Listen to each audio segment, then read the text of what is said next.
Bonjour tout le monde, j'espère que vous allez bien, en forme bien compagnie. Alors aujourd'hui, on va essayer de voir les applications linéaires. Alors avant, on a vu espace vectoriel, ça veut dire quoi?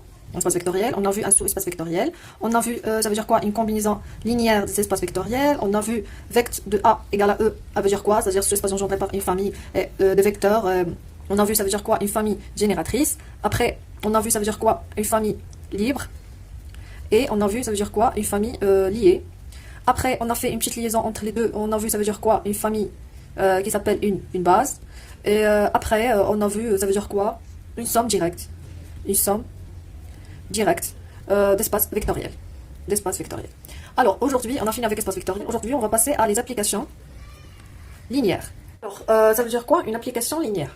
Alors, une application linéaire, tout simplement, alors c'est une application d'un espace vectoriel vers un espace vectoriel, soit f de E dans f tel que E et f deux espaces vectoriels.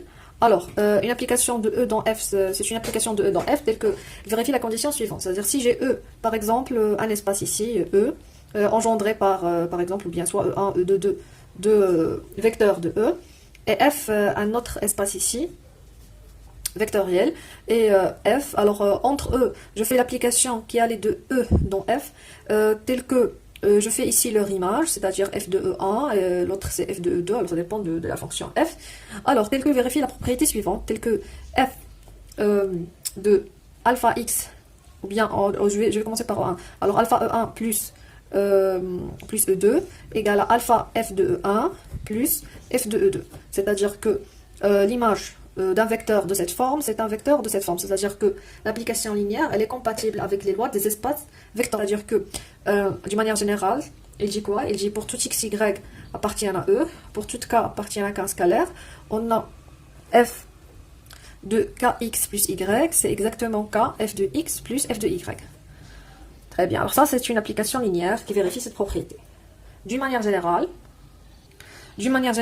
quel que soit x appartienne à E et E menu d'une base E1 jusqu'à En base de E, alors je peux écrire x sous la forme une combinaison linéaire des éléments de E, c'est-à-dire alpha i, ei, i allant de 1 jusqu'à n. Alors f de x, c'est f de la somme des alpha i, ei, i allant de 1 jusqu'à n, et c'est exactement la somme des alpha i, f de ei, i allant de 1 jusqu'à n, c'est-à-dire parce qu'il est linéaire, alors on a la somme, l'image de la somme, c'est la somme des images de f de i, c'est-à-dire que f de x, elle est définie par des images de la base. Très très importante cette propriété. On a aussi pour tout x appartient à E, on a f de moins x, c'est moins f de x. Et on a bien sûr f de 0e est égal à 0, 0f, l'ensemble des applications linéaires. 0f. Alors ici, on note L de EF, c'est l'ensemble des applications linéaires de E dans F. J'ai une application de E dans E. Alors ça s'appelle un endomorphisme. C'est-à-dire quoi? Un endomorphisme. Un endomorphisme, c'est équivalent à dire c'est une application linéaire plus le même espace de départ égal à l'espace d'arrivée, c'est-à-dire E est égal à F. Très bien. Si par exemple j'ajoute la bijection entre E et F, alors si par exemple j'ai une fonction de E dans F linéaire bijectif, alors on dit que F est un isomorphisme. Si E est égal à E, dans ce cas-là, il s'appelle un automorphisme. Très bien. Alors, on va essayer de voir quelques exemples des applications linéaires. Le mot ici vectoriel de rapport alpha, il soit l'application h alpha de E dans E de chaque x, et elle s'associe à alpha x. Alors, c'est une application linéaire. Tout simplement, c'est facile à vérifier. Alors, par exemple, on prend soit x, y appartient à E et k appartient à k. Alors, on a f de alpha x plus y de kx plus y, c'est alpha facteur kx plus y égale à alpha k xy plus alpha y, alpha f de x plus f de y. Exemple.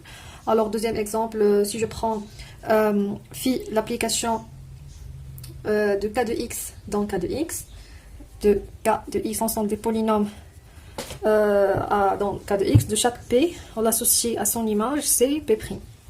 Alors, qu'est-ce qu'on a ici? Alors, cette application, c'est une application, alors psi, c'est une application linéaire, tout simplement. Pourquoi? Parce que on peut voir, alors si je prends p de x égale à la somme ai x à la puissance i allant de 1 jusqu'à n, alors j'ai p' de x, c'est, alors je dérive par rapport à x, alors c'est la somme i ai x i moins 1, i allant de 1 jusqu'à n. Alors ici, quel que soit P et Q appartiennent, on a alpha P plus Q. Alors, psi de alpha P plus Q, c'est alpha P plus Q prime. Et c'est alpha P prime plus...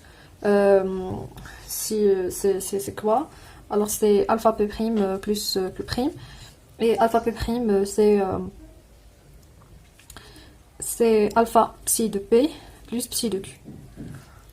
Troisième exemple, alors si je travaille dans l'ensemble des fonctions de A, B dans R, fonction ici continue de classe C0, alors si je prends l'application psi de E dans R, de chaque F, on l'associe à l'intégrale de A à P de F de T dt.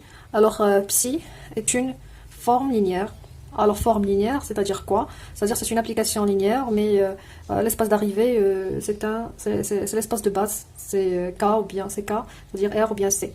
Alors c'est une forme linéaire, pourquoi? Parce que pour la simple raison, si je prends F et G, deux applications de E, et K appartiennent à R, alors on a psi de KF plus G, c'est l'intégrale de A à P de KF plus G de T dt. Et c'est K, l'intégrale de A à P, F de T, dt, plus l'intégrale de A à P, G de T, dt. Et c'est K, psi de F, plus psi de G. Alors on peut dire que c'est une application, c'est une forme linéaire. Très bien. Alors c'est fini pour les formes linéaires, quelques applications, quelques exemples. Alors prochaine séance, on va essayer de voir la relation entre une matrice et une application linéaire et comment je peux traduire une matrice à une application linéaire ou bien une application linéaire à une matrice. Merci pour votre attention, j'espère que vous avez bien compris ce que j'ai dit. Si vous avez encore des questions ou bien des problèmes, n'hésitez pas à me contacter, je serai toujours ici pour vous. Merci.